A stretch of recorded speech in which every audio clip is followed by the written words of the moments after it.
Cuando hablamos del carácter de Cristo, de hecho, hoy quiero compartir, este es el tema número 4 del carácter de Cristo.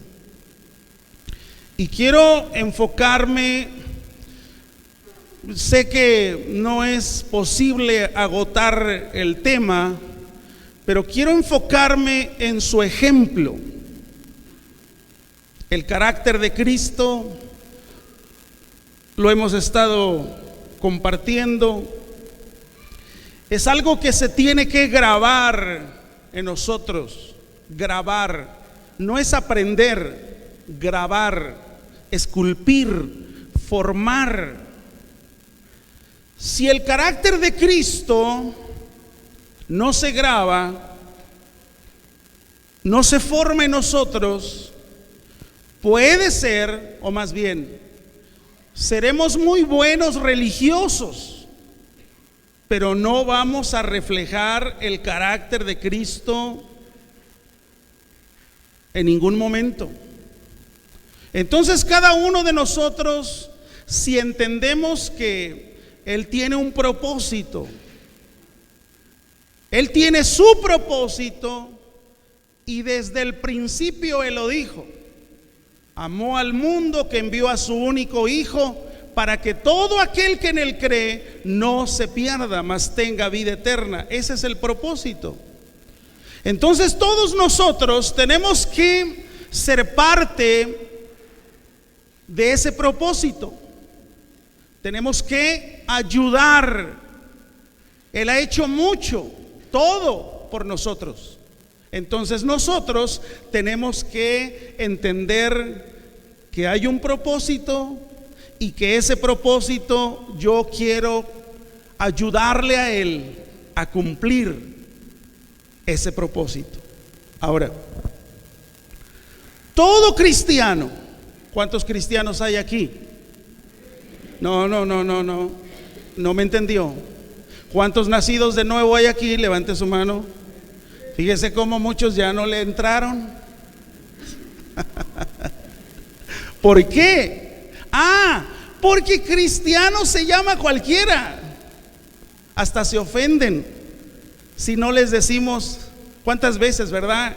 En el arroyo vehicular, alguien atropellaron, dice: pues ahí hay un cristiano tirado,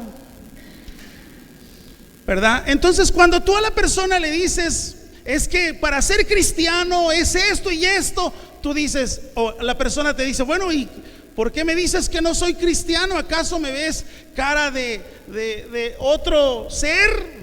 ¿Por qué? Porque piensan que el ser cristiano solo es pertenecer al género humano, y eso no es cierto. El ser cristiano es haber nacido de nuevo. Cuando tú naces de nuevo, el carácter de Cristo, que eso es lo que hemos estado enseñando, empieza a reflejarse en ti, empieza a formarte empieza a formarse en nuestra vida. El carácter de Cristo empieza a grabarse en nosotros. Mire, muchas veces nosotros a Jesús lo hemos visto solamente como un profesor. Un profesor solamente te enseña una materia. Un profesor solo te enseña el arte o la materia que le corresponde compartir. Pero Jesús no es nuestro profesor. Jesús es el maestro. Así que si nosotros vemos en la palabra de Dios, Él es el maestro, entonces usted y yo tenemos que seguirle a Él. Tenemos que seguirle a Él. Porque mire, quiero que vaya por favor a lo que dice Primera de Juan. Todavía estoy dando aquí la introducción de algunas cosas.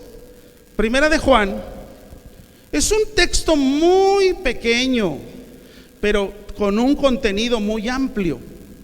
Primera de Juan 2, versículo 6. Fíjese lo que dice la Escritura.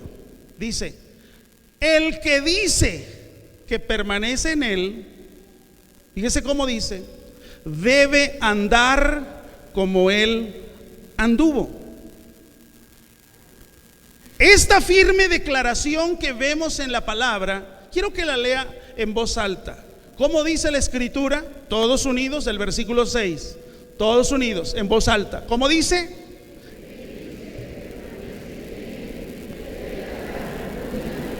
El que dice que permanece en él debe andar como él anduvo.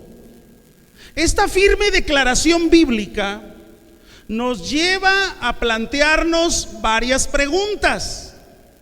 Por eso es muy importante que estemos buscando, viendo el carácter de Cristo, porque ese es el carácter que se tiene que formar, que se tiene que grabar en mi vida. Entonces surgen varias preguntas. Si dice el versículo que acabamos de leer, debe andar como él anduvo, entonces hay varias preguntas que tú y yo tenemos que hacernos. La primera, ¿cómo anduvo Jesús? Y para que tú y yo sepamos cómo anduvo, tenemos que leer la Biblia, la Escritura. ¿Cuál es el ejemplo? ¿Cuál fue su ejemplo de vida? Esa es otra pregunta que tendríamos que vernos. ¿Cuál es el ejemplo? ¿O cuál es el ejemplo para nosotros en la vida práctica que él todos los días durante 3 años y medio él estuvo? Ahora, es algo que cuando vemos la Escritura entendemos que hay que revisar. Esos 3 años de vida ministerial, nosotros tenemos que entender qué se hizo, cómo se hizo y en dónde está el ejemplo. Algunas personas de repente han hecho conjeturas no válidas, porque de repente, mira, quiero que vaya por favor a Lucas capítulo 2,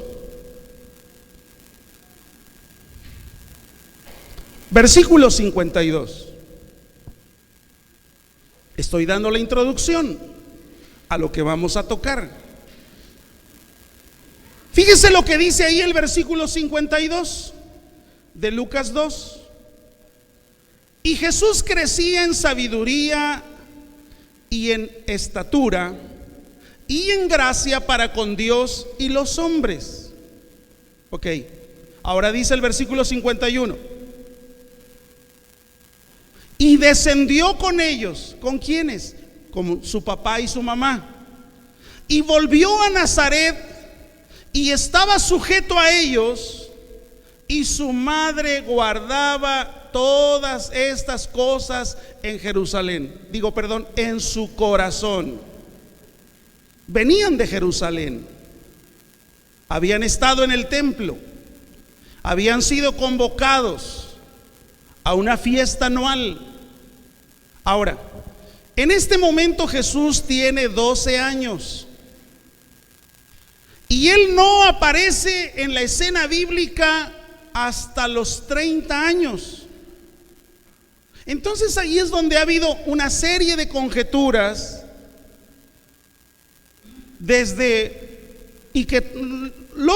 todo esto que han escrito son blasfemias, son abominaciones que realmente no están basadas en la Escritura. Algunos han dicho que estuvo allá Jesús por Cachemira. Algunos otros dicen que se fue a estar todo ese tiempo a recibir enseñanza de los grandes filósofos, de los grandes maestros de aquellos días. Nada de eso es cierto. La Biblia guarda silencio desde los 12 hasta los 30 años, no porque no se haya querido escribir algo de él. Ahora, había una costumbre también que la ciudadanía judía se obtenía hasta los 30 años. Había algo que tenía que ser guardado. Había un periodo de vida de la persona donde se constituía en hijo de la ley. Después de eso tenía que aprender un oficio, el cual lo aprendió de su padre José. A los 20 años había un ceremonial donde lo declaraban varón, hombre. No era lo que hoy en nuestra cultura se acostumbra, por ejemplo, a las mujeres hacerle su celebración de 15 años. Y aparece en la escena bíblica hasta los 30. ¿Dónde estuvo todo ese tiempo? Aquí lo dice. Descendió con ellos, volvió a Nazaret y estaba sujeto a ellos. Y su madre guardaba todas estas cosas en su corazón. Y Jesús crecía en sabiduría y en estatura y en gracia para con Dios y los hombres. Ahí lo dice la Escritura. Claro, cuando tú le quieres buscar a lo que no encuentras ahí, claro que vas a encontrar una serie de aberraciones que no tiene nada que ver con la Escritura. Entonces, cuando hemos estado hablando acerca del carácter de Cristo, entonces nosotros tenemos que tener mucho por estudiar, mucho por aprender, y tenemos que verlo, qué hizo, cómo lo hizo, cuándo lo hizo, de qué manera resolvió el problema. Así que en esta mañana nuestra intención es compartir un poquito del carácter de Cristo, hablando de su ejemplo. Vamos a ver el primer aspecto del que quiero hablar esta mañana. Quiero que vayan por favor a Lucas capítulo 4.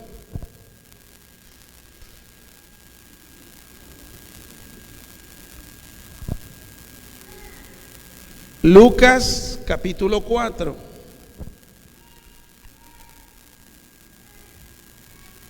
Ahí hay un título en el capítulo 4.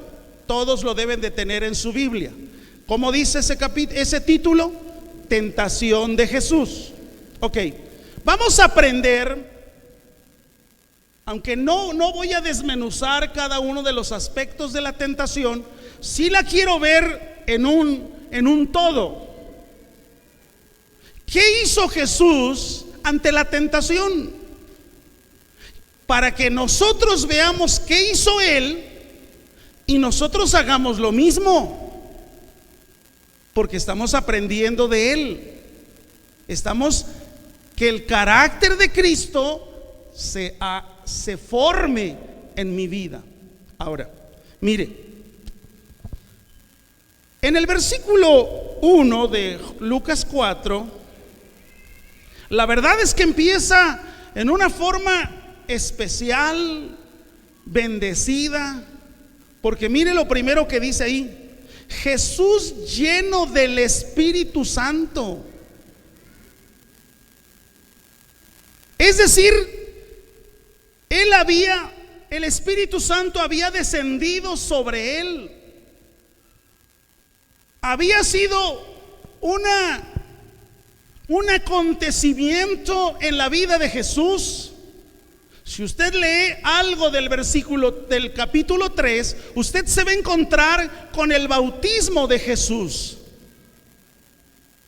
Juan el Bautista lo bautiza, y en medio de ese momento, la Biblia dice que el Espíritu Santo descendió sobre la vida de Jesús. Dice aquí: Jesús lleno del Espíritu Santo. Alguien lleno del Espíritu Santo,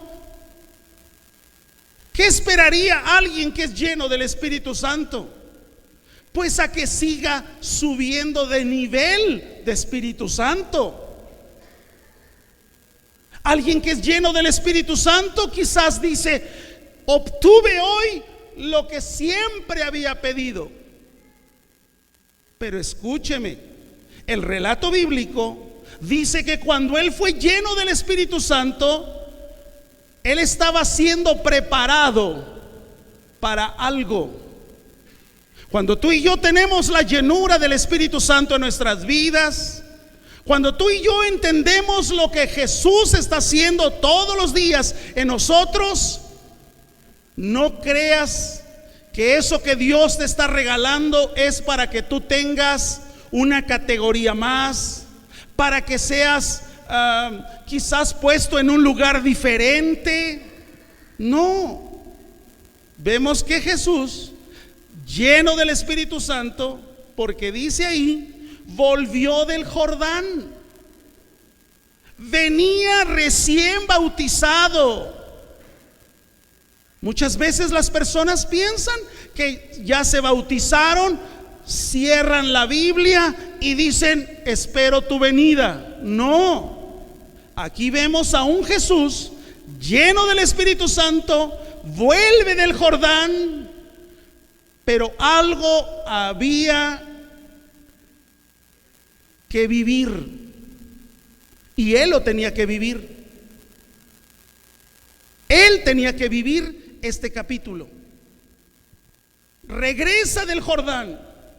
Imagínate lleno del Espíritu Santo, recién regresa del Jordán, pero es como si lo estuvieran esperando los asaltantes de mercaderes para caerle encima, porque llevaba algo de mucho valor.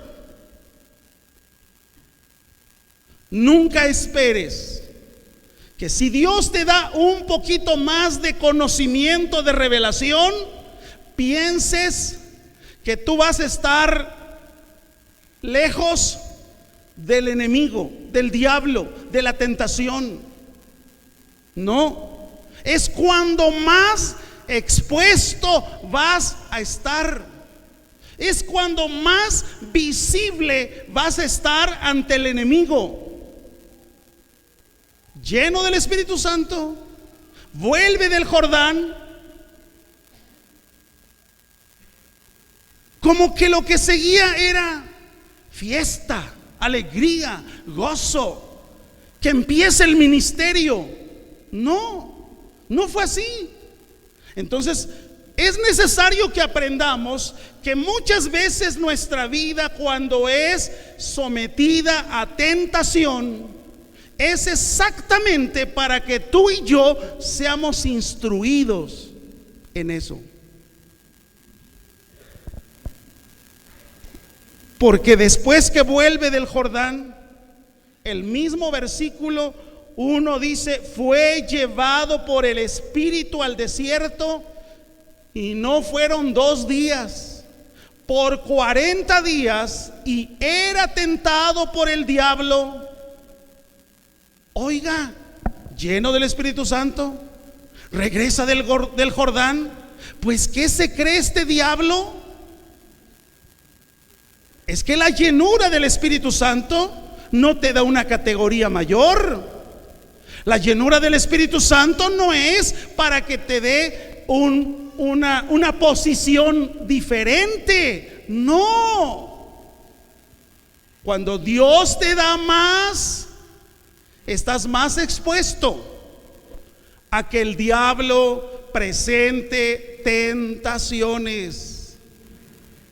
No podemos confiarnos.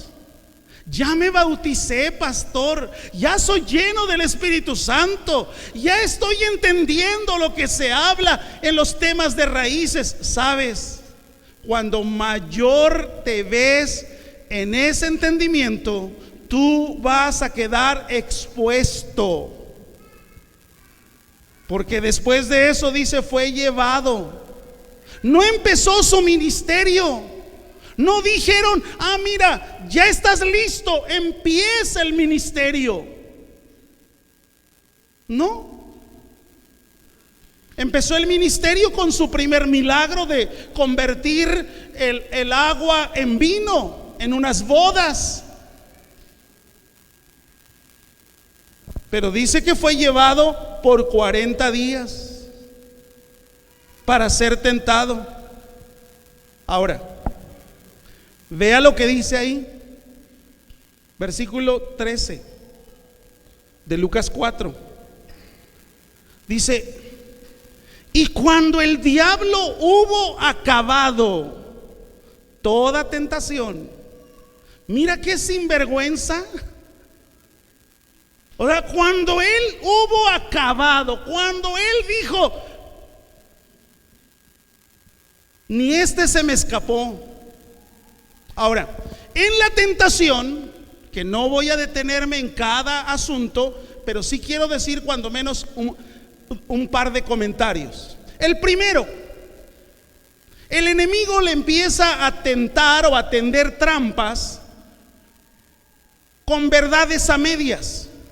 Es decir, el mismo diablo que conoce la escritura empezó a tentar a Jesús con textos cortados, textos no completos de la escritura.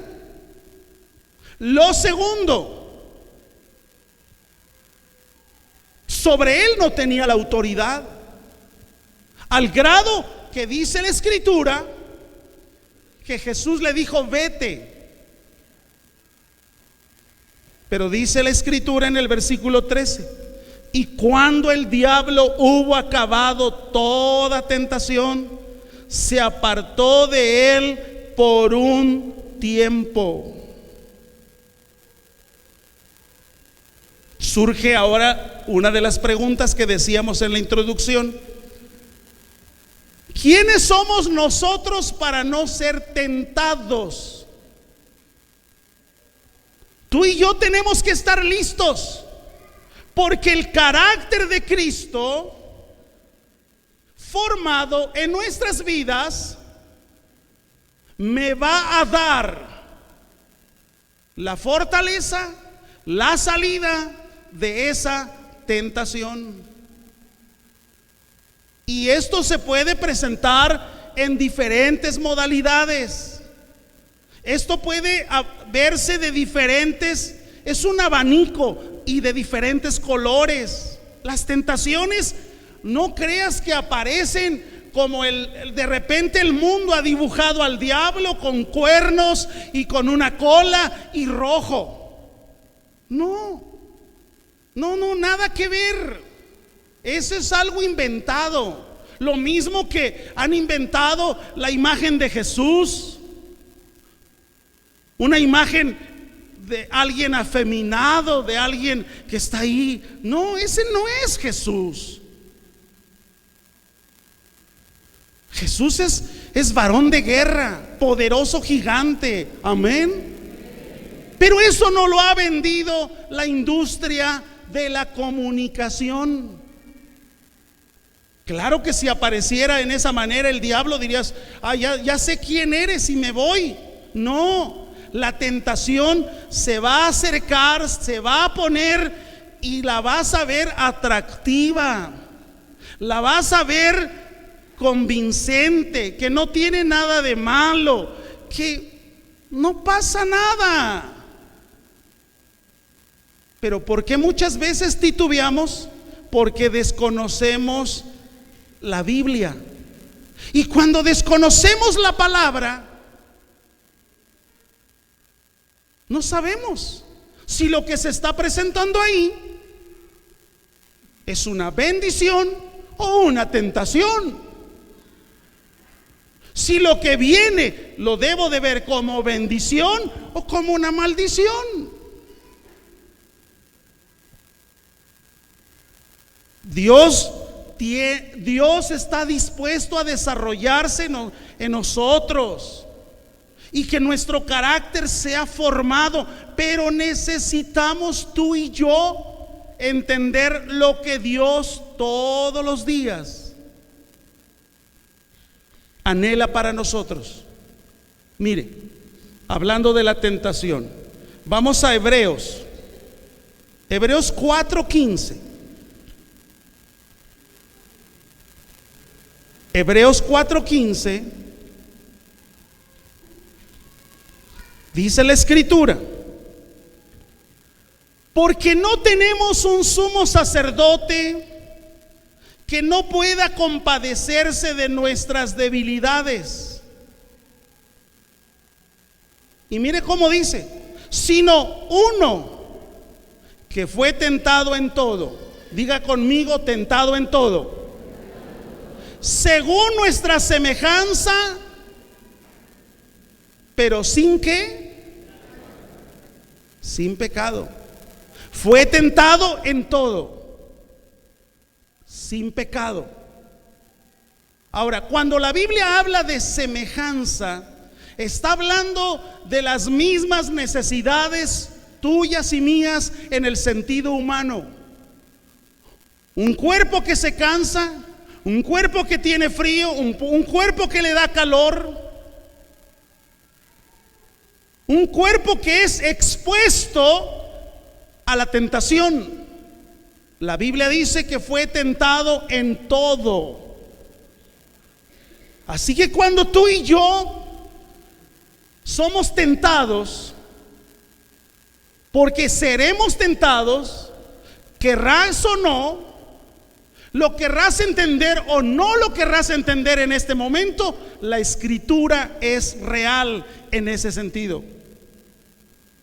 Por eso dice aquí la Escritura, porque no tenemos un sumo sacerdote que no pueda compadecerse de nuestras debilidades, sino uno que fue tentado en todo según nuestra semejanza, pero sin pecado.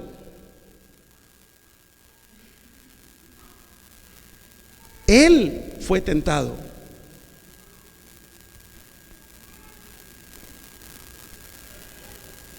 Imagínate tu naturaleza y la mía, una naturaleza de pecado. Jesús estuvo en esas dos decisiones, pecar o no pecar. Él decidió no pecar. Pero tu naturaleza y la mía es una naturaleza pecaminosa, caída. Por eso es muy necesario que entendamos, no podemos descuidarnos. Nuestra naturaleza caída, nuestra naturaleza pecaminosa nos puede llevar a quedar presos de un pecado. Por eso muchas veces vemos a hombres y mujeres que dicen, pero si era cristiano, pero si era un apóstol, pero si era un profeta, pero si era pastor. Seguramente el chamuco no soportó la naturaleza. Tú y yo la tenemos que ver como esa naturaleza caída que necesitamos todos los días entender y no confiarme. Ahora, fíjese lo que dice la Escritura. 1 Corintios 10.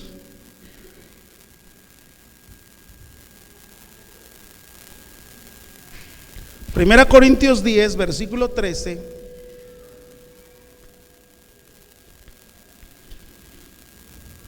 Aquí Pablo lo dice más claro. Dice la Biblia en 1 Corintios 10, 13.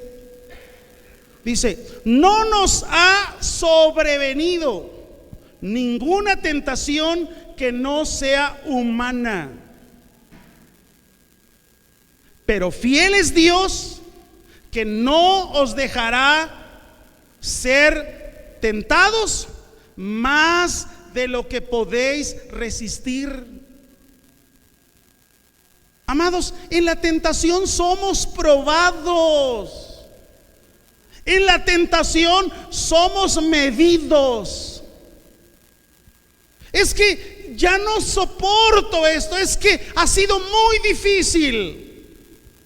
Dice que la tentación no dará más, no os dejará ser tentados más de lo que podéis resistir, sino que dará también juntamente con la tentación la salida para que podáis soportar. Imagínense cuando el diablo lo está tentando a Jesús en las diferentes modalidades que están ahí en Lucas capítulo 4. Vemos a un Jesús respondiendo cada tentación con la palabra: escrito está. ¿Qué es lo que tú y yo tenemos que entender en esto? Que por la palabra, ese es el fundamento de mi confianza. Ese es el fundamento de aún entender que cuando viene la tentación, también viene una prueba, viene algo ahí envuelto en la prueba, en la tentación. Porque dice: juntamente con la tentación, la salida, para que podáis soportar. El enemigo, el diablo, cuando estuvo ahí con Jesús, dice el relato bíblico: acabadas las tentaciones. Es decir, que ya no tuvo otra, ya no había más cómo tentar a Jesús. Dice: acabadas las tentaciones.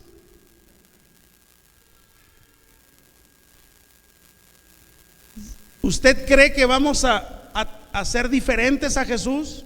No. Pero Él nos va a ayudar, nos dará la salida. La Biblia dice que se alejó de Él. El enemigo vio que no tenía caso continuar atacándole. No encontró un punto flaco, un punto débil. Santiago 4:7 nos da la clave qué hacer en la tentación. Santiago 4, versículo 7.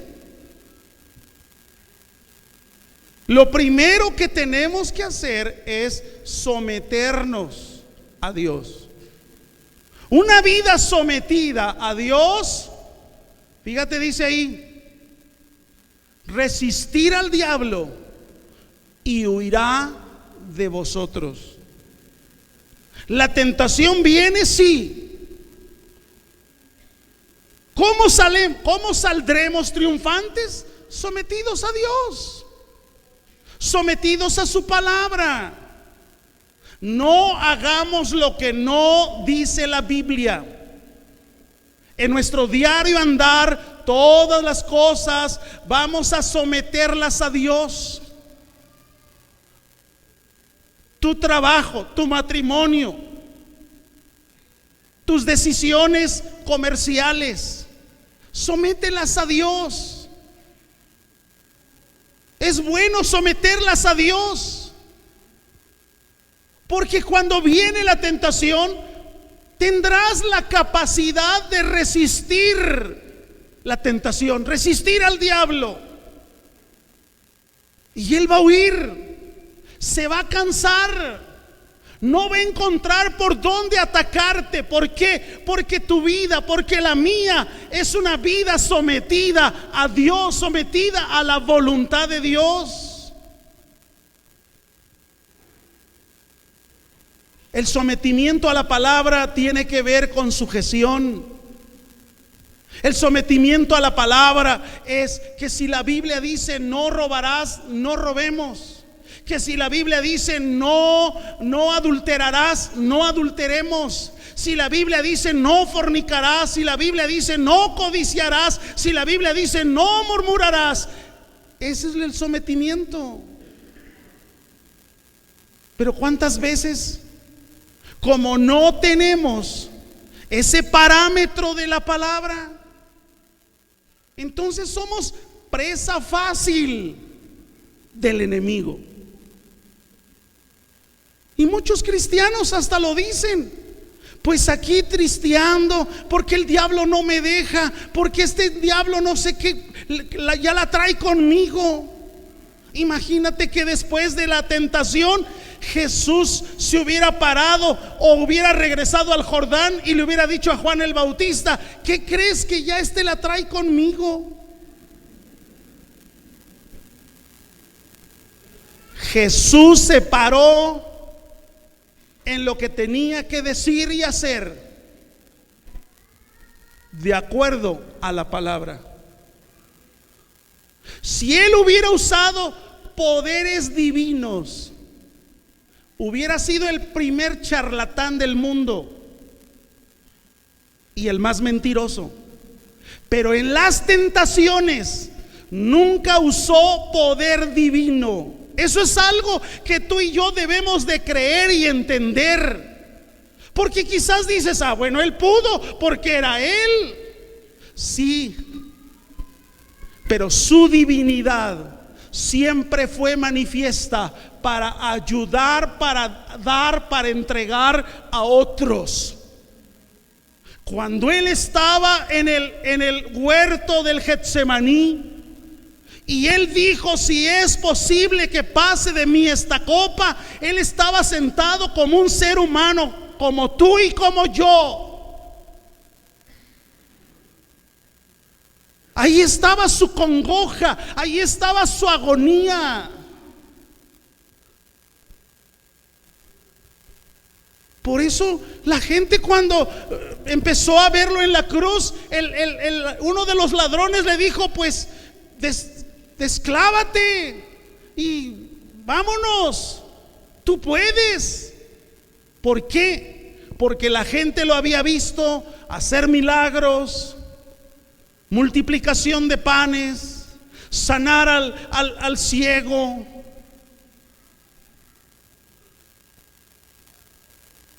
La vida humana, el cuerpo de Cristo, con las mismas necesidades tuyas y mías.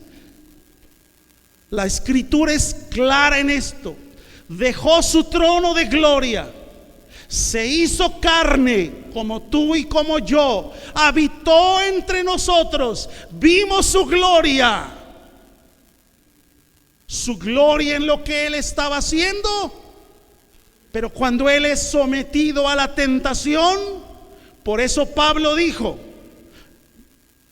ninguna de esas tentaciones nos tiene que causar extrañeza. Él fue tentado en todo, sin pecado.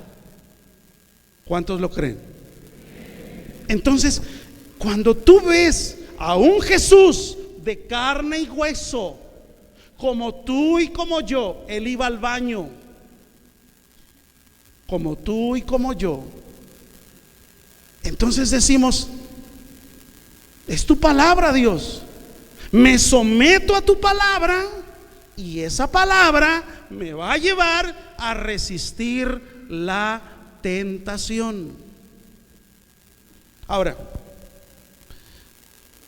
él no creas que descansó y dijo: bueno, está bien, me doy por vencido, total, eres el Hijo de Dios.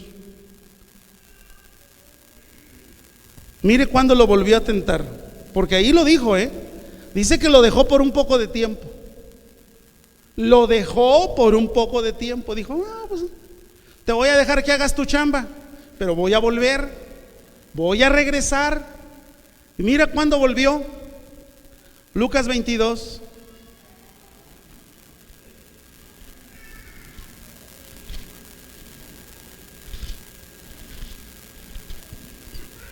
Lucas 22, versículo 53.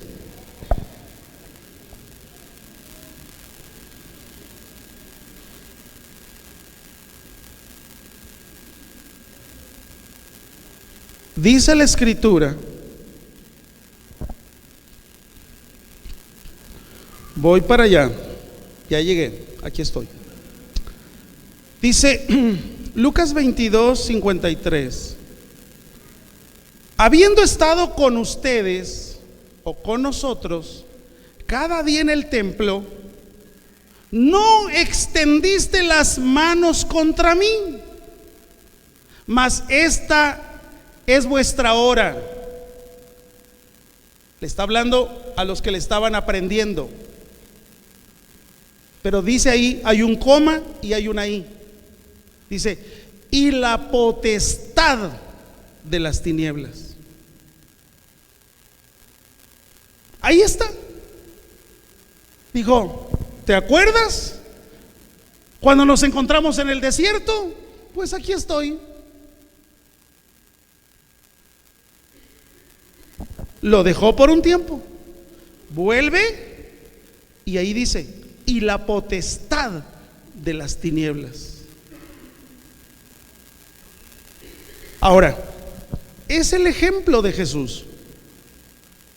No podemos nosotros pensar que nosotros no vamos a ser probados por la tentación. Él nos dará la salida. Hay que someternos a la palabra.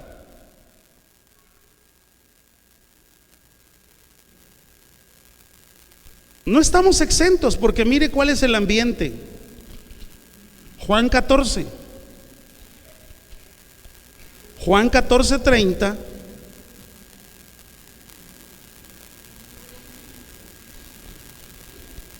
Dice la escritura así: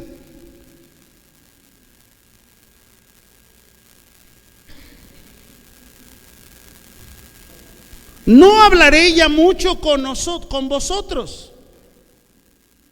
Dice, porque viene el príncipe de este mundo y él nada tiene en mí.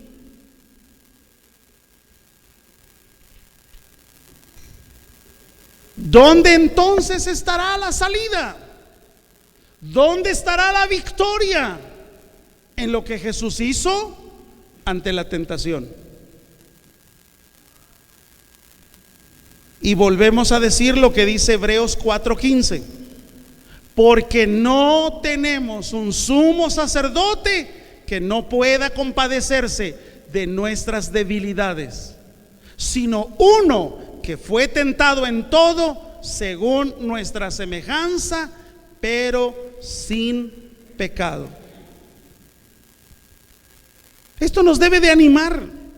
Él fue tentado y no cayó en pecado. Él nos muestra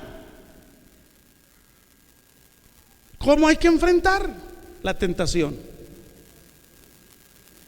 Que la tenemos que enfrentar, sí.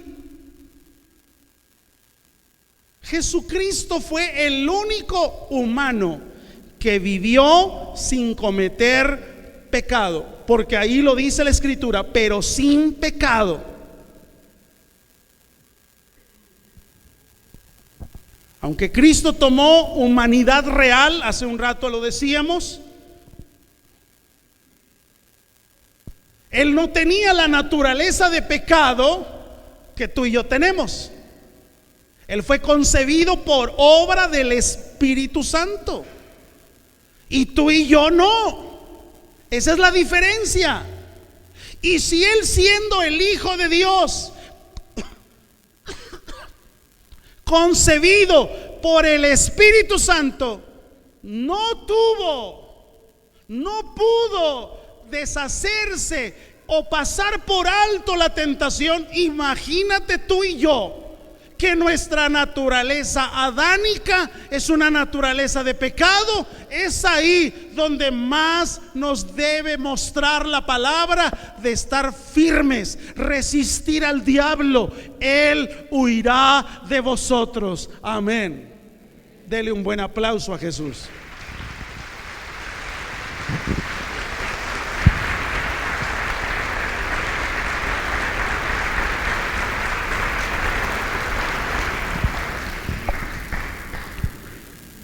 Vamos a entrar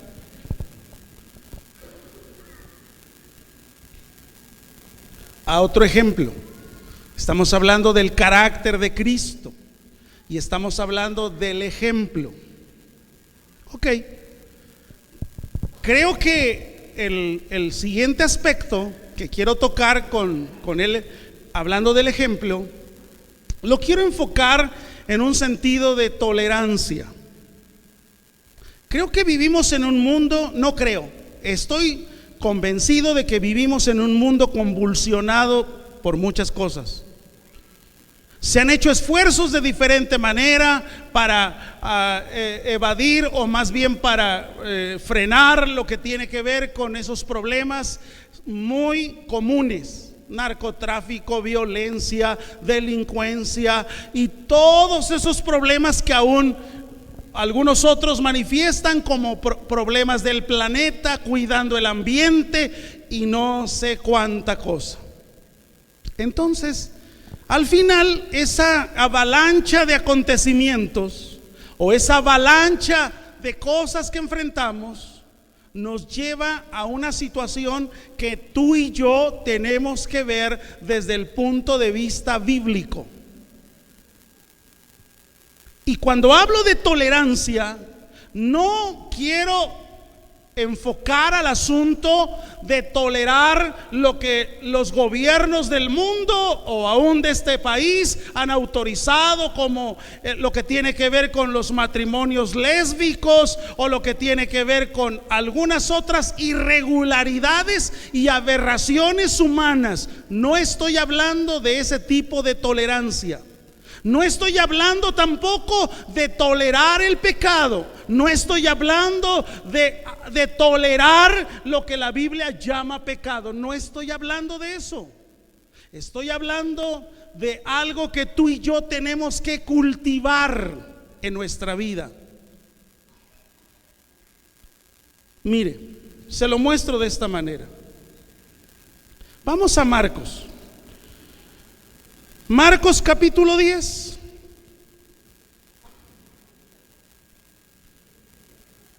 Es un ejemplo de Jesús.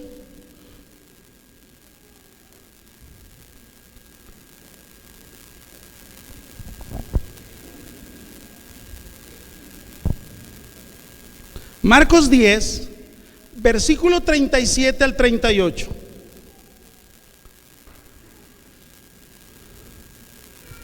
Dice: ellos le dijeron, eran dos hermanos, estaban buscando una posición. Dice la Escritura: concédenos que en tu gloria nos sentemos el uno a la derecha y el otro a la izquierda. Entonces Jesús les dijo: no sabéis lo que pedís. ¿Podéis beber del vaso que yo bebo o ser bautizados con el bautismo con que yo soy bautizado? Y el 39 dice: ellos dijeron: podemos. Fíjese, qué aberración humana. Y tan es así que él les dijo: no saben lo que piden. ¿Qué mostró ahí Jesús? Tolerancia. A pesar de que Él había estado con ellos, a pesar de lo que Él les había dicho en la palabra, no estaban entendiendo nada. Ellos estaban buscando una posición. Ellos les interesaba lo que podía suceder mañana. Así que cuando ellos les dice Jesús: mira, podrán tomar, podrán estar en el bautismo, podemos. Jesús les dijo: a la verdad, del vaso que yo bebo, beberéis, y con el bautismo con que yo soy bautizado, seréis bautizados. Versículo 40. Pero el sentaros a mi derecha y a mi izquierda no es mío darlo, sino aquellos a quienes está preparado. Ahora, había más personas escuchando este asunto, al grado de que hubo una reacción no de tolerancia, no de comprensión, sino dice la Biblia que cuando lo oyeron los 10, comenzaron a enojarse contra Jacobo y contra Juan. Pero ellos no se enojaron porque le estuvieran faltando el respeto al maestro. No, ellos se enojaron porque alguien se había atrevido o alguien se les estaba adelantando. Entonces al final ellos están mostrando que estaban esperando una posición. Y lo vemos de muchas maneras. A Pedro un día le dijo a Jesús: dejé esto, mi barca, mi red. Quizás era una barca vieja, una red vieja. Pero más tarde le está reclamando a Jesús: todo esto dejé, ¿qué de mañana? ¿Qué voy a tener? ¿Cuántas veces? Esas son las mismas preguntas que muchas veces nos hacemos. Ahora, ¿se enojaron? Mas Jesús, llamándoles, les dijo: ¿sabéis que los que son tenidos por gobernantes de las naciones se enseñorean de ellas, y sus grandes ejercen sobre ellas potestad? Y empieza Jesús la lección: pero no será así entre nosotros, sino el que quiera hacerse grande entre vosotros, ¿será qué? Vuestro servidor. Y el que de vosotros quiera ser el primero, será siervo de todos. ¿Qué les dijo? ¿Quieres ser grande en el reino presente? Sí, Jesús, sirve a todos. ¿Quieres ser grande en el reino eterno? Allá estará también. Habrá pagos, habrá recompensas.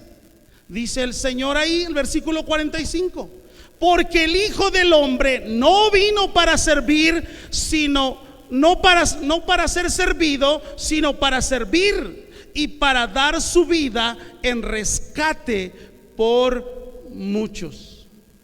Si atendemos la escena bíblica, vemos ahí la comprensión de Jesús, la tolerancia ante las personas que no estaban entendiendo la revelación de Él. Por eso Jesús les dijo: no sabes lo que pides. Ellos estaban queriendo asegurar un reino futuro. Su objetivo de ellos lo estaban viendo a ver si había manera de adelantarse.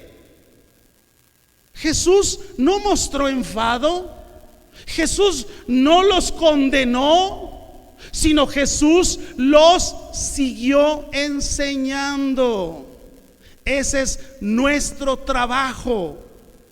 ¿Cómo reaccionamos cuando las personas con las que estamos pareciera que no han aprendido, pareciera que no ha habido crecimiento?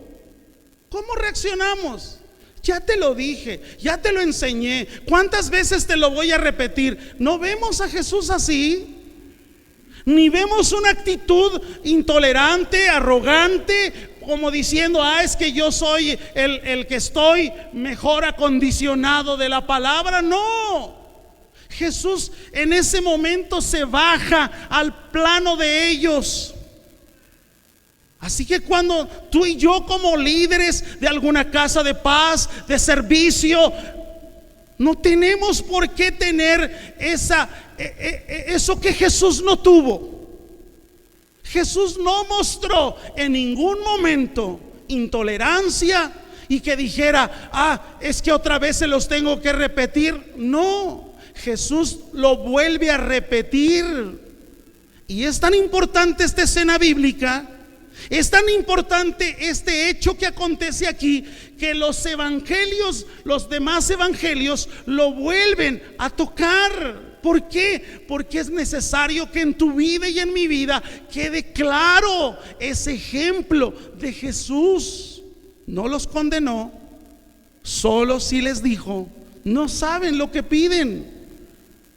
No entienden lo que están pidiendo. Él les aclara que no era un asunto de él. Él les aclara que si se trataba de tener, ellos pensaban que iba a haber una posición aquí, Jesús les dijo, es que no es aquí. Yo vine a servir y eso es lo que estoy haciendo. Yo no vine a ser servido. Él vino a servir y lo demostró de muchas maneras. Cuando él dice en la escritura que tomó un lebrillo con agua, se ciñó. Oiga, la palabra ceñir, para los que de una manera u otra estamos sirviendo, escúcheme, tenemos que ceñirnos a la palabra y en el orden de lo que la Biblia dice. Muchas veces queremos servir, pero no ceñirnos ahí, no ceñirnos a la palabra. Cuando Jesús dijo, tomó un lebrillo con agua y se ciñó, estaba dando ejemplo. La mejor manera de servir a otros es estar ceñidos a la palabra. No enseñemos revelaciones propias. No enseñemos lo que no esté escrituralmente fundamentado en la palabra. Vamos todos los días, tú y yo, a ser estudiantes de la Biblia. Que seamos autodidactas de la palabra. Que nos interesemos por ver lo que la escritura dice. Y que cuando alguno de los que servimos dijera alguna burrada como estos señores, Jesús dijo, tranquilos, no entienden, no sabes lo que estás pidiendo, pero te voy a enseñar. Y eso dice la escritura. Él les repite. Jesús nunca pensó en que iba a enfrentar el reto que iba a ser como el tráfico de influencias. Eso no estaba en el mapa. Pero en el ser humano sí. Entonces Jesús dijo, entre nosotros no va a ser así. Entre ustedes, dice, el que quiera ser el mayor, sea el servidor de todos. La posición no es aquí, no está aquí, no es terrena.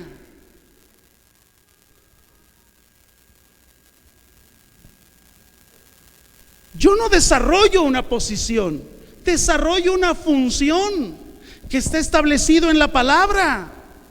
Pero esa función no tengo que malentenderla desde una situación de posición y hacer lo que no corresponde en la palabra. Eso no está enseñado ahí. De la misma manera, todos los que servimos en alguna área de servicio dentro de la iglesia, dentro del ministerio, esa debe ser nuestra posición. El ejemplo de Jesús.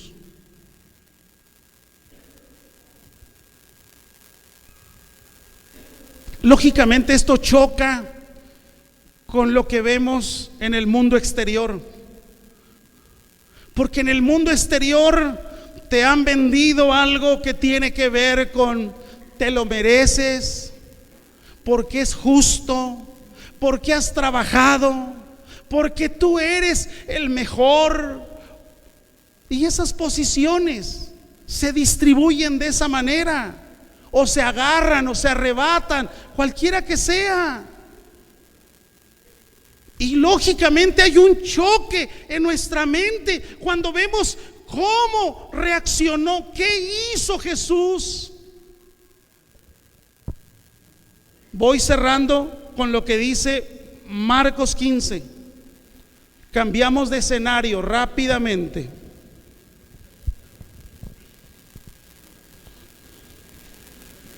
Ahora está en las 3 horas más difíciles, por llamarle de una manera. No creo que hayan sido las 3 horas más difíciles de este asunto. Estamos en Marcos 15. Quiero leerle el relato de lo que sucedió en 3 horas. 3 horas. Véalo con atención. Mire las 3 horas. ¿Qué sucedió en estas 3 horas? Y yo le pregunto, si está sometido a esa presión, si está sometido a ese asunto de injuria, calor, menosprecio, ¿sería que actuaríamos como Jesús? Vamos a leerlo. Y casi estoy terminando. Marcos 15, del versículo 25 al 32. Ahí están las 3 horas. Marcos 15, 25 al 32. Dice, era la hora tercera. Y si usted ve el versículo 33, dice, era la hora sexta. ¿Ya lo vio? Ok, entonces leamos del 25, que es la hora tercera. ¿Qué sucedió en esas 3 horas? Era la hora tercera cuando le crucificaron. Y el título de su causa era el Rey de los Judíos. Crucificaron también con él a 2 ladrones, uno a su derecha y el otro a la izquierda. Y se cumplió la escritura que dice, y fue contado con los inicuos. Oiga, el Hijo de Dios, contado con los inicuos. Dice la Biblia, de esta manera también los principales sacerdotes, escarneciendo, se decían unos a otros con los escribas, a otros salvó, a sí mismo no se puede salvar. ¿Quiénes eran? La gente que sabía Biblia, la gente que conocía la ley mosaica. Ahí estaban los sacerdotes haciendo escarnio, burlándose. Ahí estaban los escribas. Versículo 32. El Cristo, Rey de Israel, descienda ahora de la cruz para que veamos y creamos. ¿Usted cree que por ver se cree? No. ¿Cuánta gente ha visto un milagro y no cree en Jesús? Hay gente que ha recibido un milagro en su propio cuerpo. Le sanó Dios de cáncer, le sanó Dios de leucemia. ¿Y a poco están en el camino? No. Los milagros no hacen discípulos. Los milagros es una manifestación soberana de Dios para mostrarnos su favor y su amor, pero no producen otra cosa. Y esta gente lo que quería era fiesta, porque le dijeron que veamos y creamos. ¿Con qué se tomaban? ¿Cómo se tomaban semejante atribución? Dice también los que estaban crucificados con él, ¿qué hacían? ¿Qué hacían? Le injuriaban. 3 horas escuchando a los fariseos, a los sacerdotes, a los escribas, escuchando a lo que los decían los malhechores, escuchando el run run de la población, de la gente, con un título acá en la cruz que era no un honor, sino era una burla. El juicio de Jesús no fue un juicio correcto de acuerdo a las leyes romanas. Aún en eso hubo trampa. Porque el gran problema de los sacerdotes es que él había hablado blasfemia. Y la única manera de pagar una blasfemia de acuerdo a la ley era que lo mataran a pedradas, que fuera apedreado. Pero como los fariseos dijeron, no, nos echamos este rollo, este asunto a nosotros y capaz que nos linchan a nosotros. Entonces se lo mandan a Pilatos, se lo mandan a Herodes. ¿Y sabes qué? Aquello que parecía un problema de blasfemia terminó siendo un problema de juicio de una nación.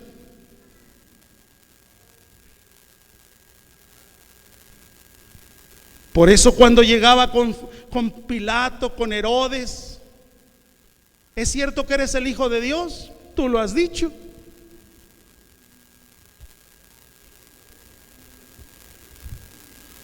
Tres horas. ¿Cómo reaccionamos ante la injuria de alguien que en el trabajo te dice aleluya? O te hace alguna travesura en tu lunch. ¿Cómo reaccionamos? ¿Cómo reaccionamos ante un poco de tráfico?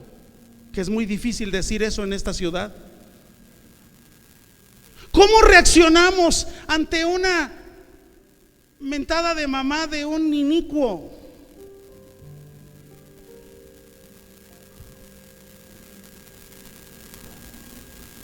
¿Jesús respondió? ¿Sí o no? Nunca respondió.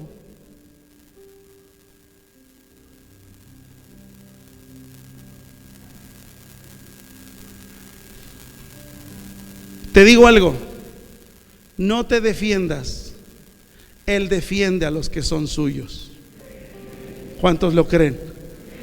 Póngase de pie y dele un buen aplauso a Él.